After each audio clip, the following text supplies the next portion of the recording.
So just to say a little bit about our system in the United Kingdom. So I think you know we have the National Health Service. We set it up in 1948. There has to be a feel-good factor here for America because there is a question about whether we would have been able to set it up had it not been for Marshall Aid. Your country very generously gave to us and other European countries to rebuild ourselves after the war. So there was an enormous sort of public groundswell of opinion, the spirit of 45, as it was said, to try to correct some of the ills of society because everyone was thrown together in the war. And that had a number of effects, one of which was to produce a massive groundswell of support for a national health service. At that time, just a couple of other historical words, is that we did not have a very strong system of insurance. We had a patchy, failing system in our country, and there were no large lobbies except for the doctor lobby to stop what was otherwise going to be a pretty strong social program, including to set up the National Health Service. Anyway, today it's going strong. It tops the public polls for satisfaction. It tops the public polls for the issue that the public hold most dear.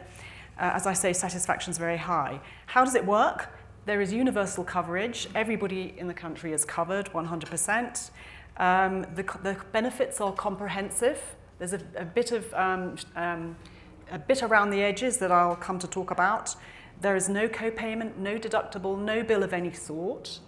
I've used the health service. I've been a doctor in the health service. Never have I issued a bill. Never have I ever seen a bill.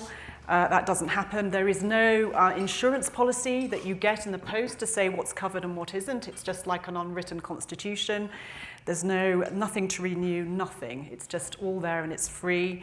And it's also free to people who are ordinarily resident in the UK. So if you came to live in our country and you were working there, then of course you would have access too.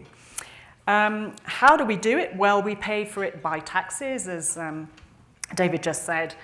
We're cheap. The $4,000 actually per capita includes a small amount of private insurance. So the NHS is even cheaper than $4,000 per head. It's almost all of it is tax funded with a tiny amount of, there's a little bit of co-pay for prescription drugs, which amounts to £9 per prescription. And even that is capped at £30 per quarter. So really it's like nothing. In the country, about 10 to 11% of the population do have private health insurance, but typically most of that is through employment. People don't actually go actively out and choose, and that covers a small proportion of elective care. It doesn't cover emergency care, it doesn't cover primary care, for example.